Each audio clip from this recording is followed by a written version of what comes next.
On this day of remembrance, we will hear the words, the recollection from the great story of Job from the Hebrew Scriptures, the story of this archetypal man, Job, who faced many a trial, nothing that he brought upon himself, but simply trials of living. Job, the book of Job, is the greatest drama in our Bible. By that I mean the most lengthy story. There's none other like it in the Holy Scriptures.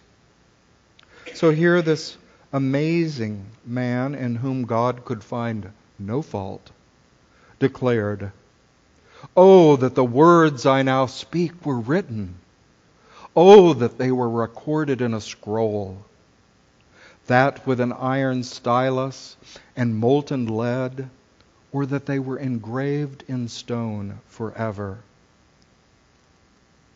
For I know that my Redeemer and Vindicator lives, and at the last he will take his stand upon the earth.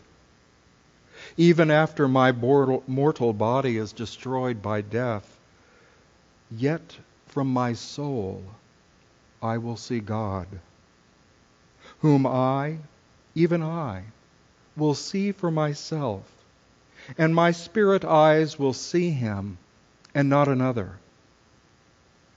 Oh, my heart is filled with wonder and soars within me."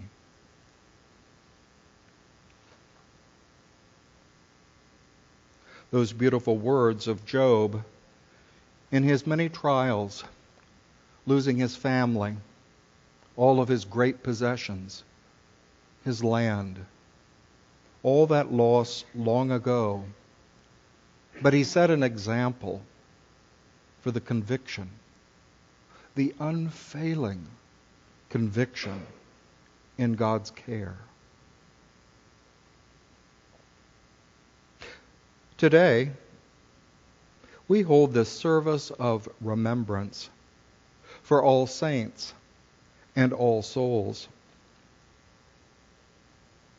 I've been kind of wondering as I prepared this lesson, did you find tricks or treats earlier this week? Our presidential election is certainly an opportunity for both, isn't it? It seems to be a very powerful time to find the good and the bad. So I encourage you, get out and vote Tuesday. If you haven't already, exercise your privilege as an American. Reverend Sandra Campbell was our guest speaker 2 weeks ago, and I know she mentioned to you Eric Butterworth's fascinating essay entitled "Vote for God." There are still some copies of the essay out here in the lobby on the table if you would like to pick one up. He wrote it in the 1960s, but it's not dated, and when you read it in his opening remarks about the very challenging election before us, it seems like the late Eric Butterworth had come back and written this for us for this very year, this very election this week. It's something I encourage you to look at and to spend some time in your consideration before you place or cast your vote this week. What did Reverend Butterworth mean by voting for God? Well, I can give you a hint. That's not a partisan statement. It is to give some real time to silent reflection on what your heart calls you to do this election day. For you see, if we will practice what we know in unity as our spiritual life and give some consideration to the choices we make, and Tuesday is a great choice that we all make for our country, we will find a healing process beginning. And we certainly know with the challenges of this very long election. Did you know November 8th, this Tuesday, is the latest date that an election can be held? November 8th? So as a result, truly, this election has stretched out longer than any in history. And so now we're going to bring it to a close.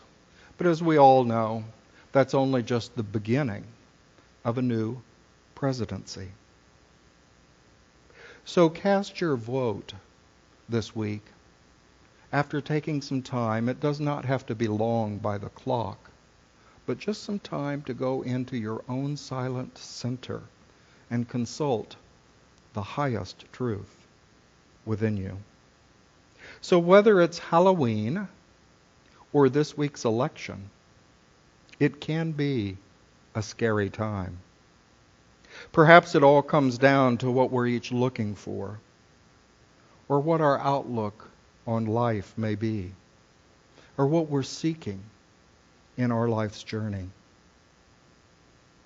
Well, I didn't dress up in a Halloween costume this morning as Barbara Streisand, but still, people who need people are the luckiest people in the world. We're children needing other children, and yet letting a grown-up pride hide all the need inside, acting more like children than children.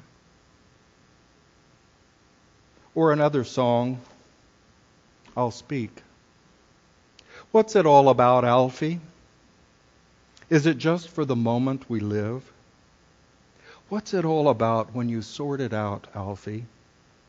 Are we meant to take more than we give? Or are we meant to be kind? And if only fools are kind, Alfie, then I guess it's wise to be cruel. And if life belongs only to the strong, Alfie, what will you lend on an old golden rule? As sure as I believe there's a heaven above, Alfie, I know there's something much more. Something even non-believers can believe in. I believe in love, Alfie. Without true love, we just exist, Alfie. Until you find the love you've missed, you're nothing, Alfie. When you walk, let your heart lead the way, and you'll find love any day, Alfie. This week has included the time called in Christian tradition All Hallows Tide. That is the 3 days that begin with All Hallows Eve. Something that seems to be a time of trick or treat and costumes and candy to us. But in centuries past, it was rich as the evening to begin All Saints' Day on November 1st, All Souls' Day on November 2nd. Even some traditions practice this as an octave, meaning an 8-day cycle. So in that sense, we would be concluding this All Hallows Tide tomorrow, just before Election Day.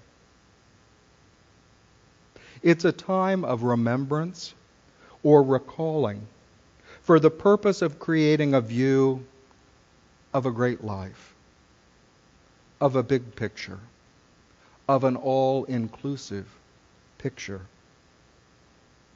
The old church, in the language, refers to a world of the quick and the dead. The quick and the dead. That is, those living on earth, alive, like us this morning, and those who have passed through the gate of death to the other side. It's creating a perspective or a view of the total human community. The entire human family, both those on earth and those in the spiritual realm. In the Mexican tradition, also at this time of year, is the custom of the Day of the Dead.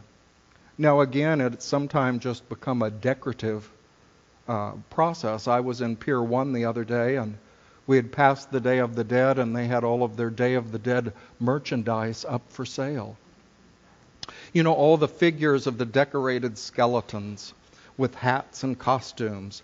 They were quite fascinating. I was amazed at what an inventory that they had, and a great deal of it was now on the sale table. But what's it all about? Well, in that custom, families go to the cemeteries of their dead. They celebrate, they feast, they play music, and they dance around the graves. Why? To show the spirit of death that it does not have the final say. It's a way that they celebrate the ongoing life, not only in themselves, but also in their ancestors, their loved ones, who have passed out of sight, passed out of this world.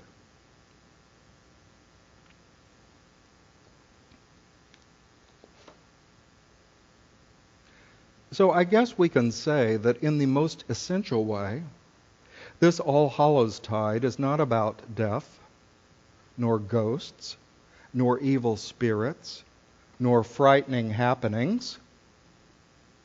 It's about relationship, connectedness. One, our relationship to our own greater self, to others, both the quick and the dead, those living and those passed over. It's about the visible and the invisible worlds, natural processes and spiritual principles, physical events and divine ideas or ideals, forces or impulses and spiritual beings, saints. And surely it includes more than we now know. In the old traditions, this time of year was considered to have the thinnest veil between the physical and spiritual worlds, or polar opposite realms of existence. That one could potentially have a foot in each of these worlds. There's also the legend from Ireland of Jack-o'-lantern. You know that word. But it comes from an old legend of a thief named Jack. Jack was up to a lot of mischief. Maybe that's carried over to our Halloween tradition of creating a little mischief out in the world. I know I was raised with TPing and egg tossing and many things we were quite punished for doing afterwards. So Jack was a mischievous character and also a thief. But he was very clever. And he managed to trick the devil from taking his soul. But yet Jack, because of his behavior, was not yet ready nor mature enough to enter the spiritual realm. Heaven, that is. And so the legend says that Jack took one of his favorite vegetables, a turnip, carved it into a lantern with a candle inside, and went about endlessly roaming the world, looking for a place of rest. For you see, he was caught in between the so-called real physical world and the invisible spiritual realm of which he was not ready yet to enter. And so he walked the in-between. in the world's. We too can be caught in the in-between experience, struggling with the details of living and not yet ready to harvest the fruits of our life experience. That is, to see the big picture, the universal view.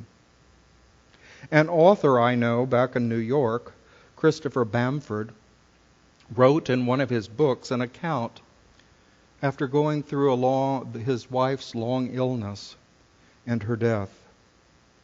Soon after, a close friend confided to Chris that his late wife had appeared in the friend's dream. She was radiant with light, and she seemed to silently declare, "Join me in the great life." The friend shared this with Chris, the impression that it made on him, that Chris's wife, now on the other side of life, had called to him in a dream, saying life is much greater than you think in your everyday world.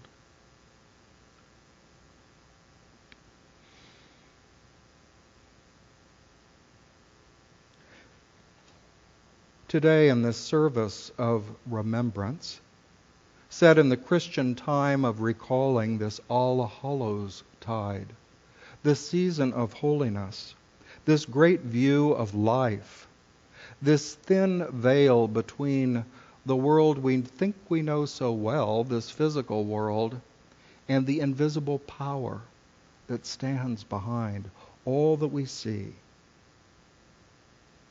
We have a time that we can recall, as our daily word suggested, the mentors of our life. And so I would like to light this special candle today as we begin this process of recalling, of remembering those who have supported us in our life journey. And that can be in so many different ways. We'll speak of those in a moment, but we never know what someone has done for us that may bear fruit far in the future. Or, consequently, what we may do for someone that will bear fruit for them, will be a light later on when they are having a dark moment. I'll give you a little example. It's not a great thing I did, but it was a significant thing that I did. This week I received a letter from a friend that I attended school in Switzerland in 2012. She now lives with her new husband in the state of Oregon, and she's expecting in 1 month their first child. And she wrote to me and said, in this month I've been learning as much as I can about birth, and I've been having a midwife that's been coming and working with my husband and myself to prepare. But I've been thinking a lot about something I presented to our class back in Switzerland in 2012. Well, I had forgotten it, yet she retold the story practically word for word. I won't go into the detail. We've shared it before of what that presentation was, but my point is to note that words of encouragement, the words of a mentor, the words of a guide, the words of a devoted friend may be called up years later. I had another friend going back a little further to my college days. Well, that's quite a bit back further to those days. And she called me up from where she lives in South Carolina, and she says, "We have a great tradition in Charleston of the Spoleto Festival. A whole week of concerts and celebrations in many different venues. It's quite an affair and not inexpensive. And she said, I would like to take you to the festival and pay all your expenses. Well, I'd never been to Charleston, so it was quite a treat. And it was quite an event. But what was more significant was when I arrived, she told me why she was doing this. Why she was treating me to this costly trip, hotel, multiple concerts, many dinners out in fine restaurants. What's it all about, Alfie? Well, she told me. She said, back in our college days, I have never forgotten watching you and how generously you treated others. It inspired me. I wanted to give you this gift. We're setting an example, whether we're conscious of it or not, constantly, daily, for other people. They hear our words. They see our actions. They see how we treat one another, even how we treat ourselves, how well we think of ourselves, or how poorly we think of ourselves. We're constantly teaching by our daily actions and our words. So when Daily Word challenges us to think of those mentors in our life, those who have supported us, we must also remember that we are mentors for others as well. So I invite you now to join me in a time of meditation that we may reflect upon these blessed souls, living or passed on, who have blessed our life in many ways. We begin the process as we close our eyes. And I invite you to create this visualization, this inner image for yourself. To see yourself climbing the path of a beautiful mountain, walking gently but surely toward the summit. There, as you reach the summit, the mountain's peak, you behold in the valley below a city or village teeming with human activity.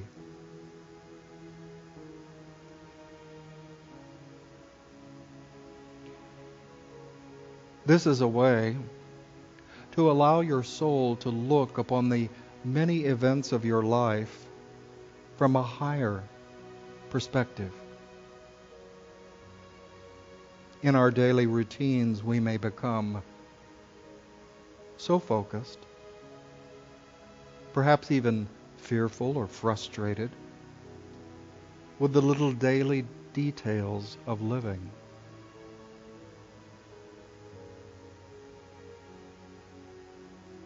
But as a spiritual being, we can journey in our soul life to this mountaintop view whenever we choose, and realize that all of the events of our life, even up to this very hour, are small, important details. But it is only from the mountaintop perspective that we can see the fruits, the benefits, the treasures of what we have lived through day by day.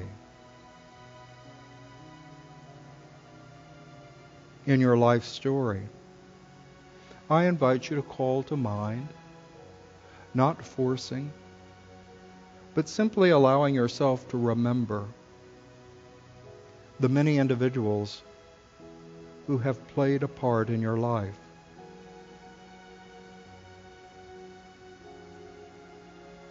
The individual that comes into your mind's vision may be someone you've had a relationship your entire life. Or maybe it's a periodic relationship. Or even a brief encounter. Perhaps they are related to you by your family bloodline, by marriage, through work. Perhaps they were a teacher or a guide. Perhaps you encountered them through a so-called accident or emergency. Or maybe it was an unexpected stranger who appeared in your world.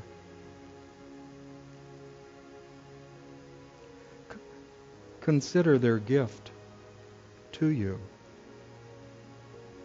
Did they sacrifice something that you might benefit?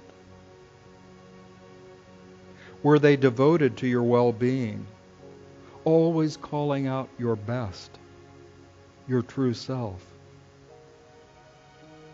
Did they teach you or offer their life experience for your education and betterment? Did they set an example by their life for you to imitate or reject? Did they, through their upsetting behavior, perhaps even abusive, hold up a mirror that you might see your fears or limitations, and then overcome them?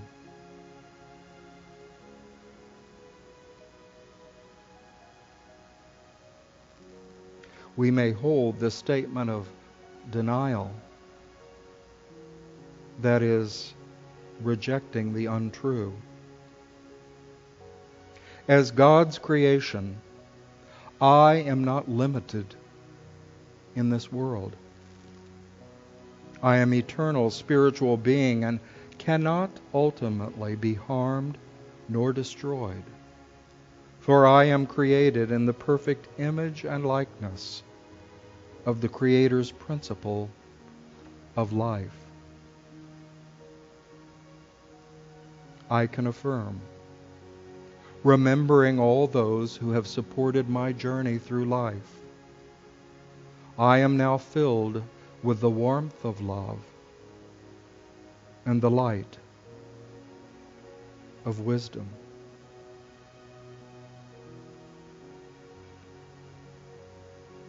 As we enter the silence,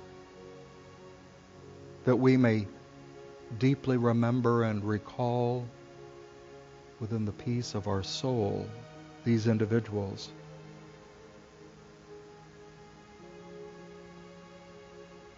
I offer this verse.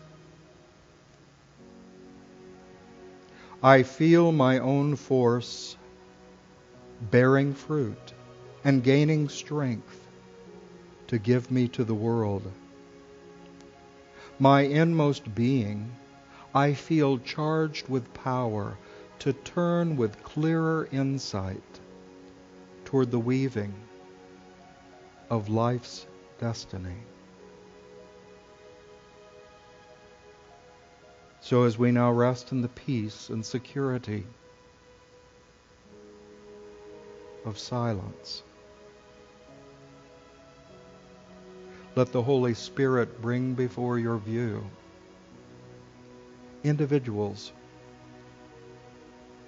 who have brought you blessing,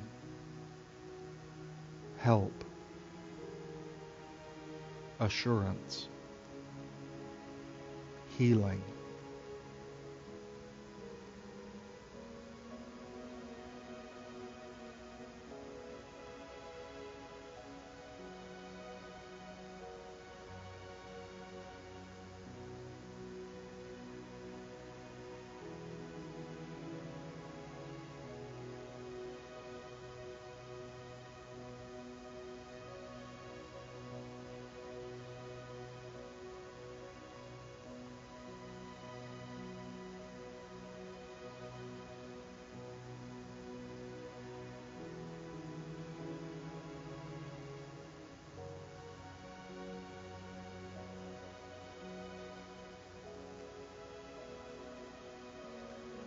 And now, gently,